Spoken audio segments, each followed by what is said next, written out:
আওয়ামী লীগের সাথে আমাদের যেভাবে লড়াই হচ্ছে দেশবাদী ব্যবস্থার কারণে, সে একই ব্যবস্থা যদি বিএনপি করতে থাকে তাদের সাথে আগামীতে শক্ত লড়াই হবে আমাদের। এই লড়াইটা বিএনপির বিরুদ্ধে নয়, এই লড়াইটা জিয়াউর রহমানের বিরুদ্ধে নয়, এই লড়াইটা খালেদা জিয়ার বিরুদ্ধে নয়, এই লড়াইটা হলো টাকাবাজদের বিরুদ্ধে লড়াই, এই লড়াই হলো সন্ত্রাসের বিরুদ্ধে লড়াই, এই লড়াই হলো ভারতীয় আধিপত্যবাদের বিরুদ্ধে লড়াই। বাংলাদেশের মানুষ 47 আজাদীর সংগ্রামে রয়েছে, 71-72 স্বাধীন হয়েছে। গত 53 বছর ভারত আমাদেরকে চুষে চুষে খেয়েছে। সেই ভারতের প্রশ্নে যখন আমরা তাদেরকে জিজ্ঞাসা করলাম, তোমরা বেশি কথা বলিও না, আমাদের কাছে জিয়াউর রহমানের ব্যানার আছে, খালেদা জিয়ার ব্যানার আছে, আমরা কি করবো সেটা নিয়ে তোমাদের নাক গলানো দরকার নাই। আমরা চিন্তা করলাম, যেহেতু জিয়াউর রহমানের ব্যানার আছে, যেহেতু খালেদা জিয়ার ব্যানার আছে, তাহলে তা ভারতের বিরুদ্ধেই যাবে। যেহেতু খালেদা জিয়া বলেছিলেন ওদের হাতে গোলামীর চিন্তি, আমাদের হাতে স্বাধীনতার পতাকা, কিন্তু বাবুদের দেখা হলো পরবর্তীতে আমরা হতাশ হলাম। ওরা ইলেকশনে ভারতের সাথে হাত ফিরাইলো, আওয়ামী লীগের সাথে হাত ফিরাইলো।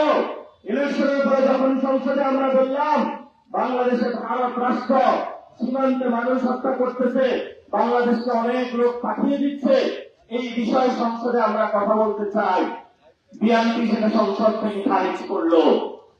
এখন চুক্তিটা প্রথমে জুলাই যে ঐক্য রয়েছে, এই ঐক্য প্রথম বাংলাদেশে হলো বিএনপি ভঙ্গ করেছে।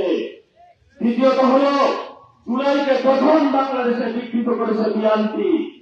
তৃতীয়ত হলো যদি জুলাইয়ের সাথে আবু সাইদের রক্তের সাথে কেউ গাদ্দারি করে থাকে, বাংলাদেশে প্রথম করেছে বিএনপি। বিএনপি যদি ঠিক হয়, আবার বাংলাদেশে জুলাইয়ের ঐক্য হবে, দেশবাদ বিরোধী ঐক্য হবে। তাহলে আওয়ামী লীগের সাথে আমাদের যেভাবে লড়াই হচ্ছে দেশবাদী ব্যবস্থার কারণে, সে একই ব্যবস্থা যদি বিএনপি করতে থাকে তাদের সাথে আগামীতে শক্ত লড়াই হবে আমাদের।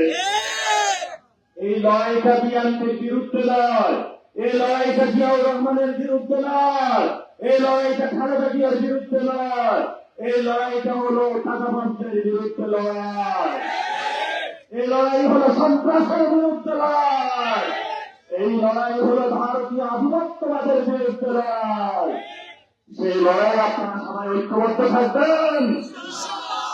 সবাই হাত তুলে দেখায় যারা শহীদ উসমান আলীর অনুসারী, যারা আবু সাইদের অনুসারী, আগামীর বাংলাদেশে আপনারা আজকে কমিটমেন্ট দিয়ে গেলেন, এই আজাদীর লড়াই চলবেন।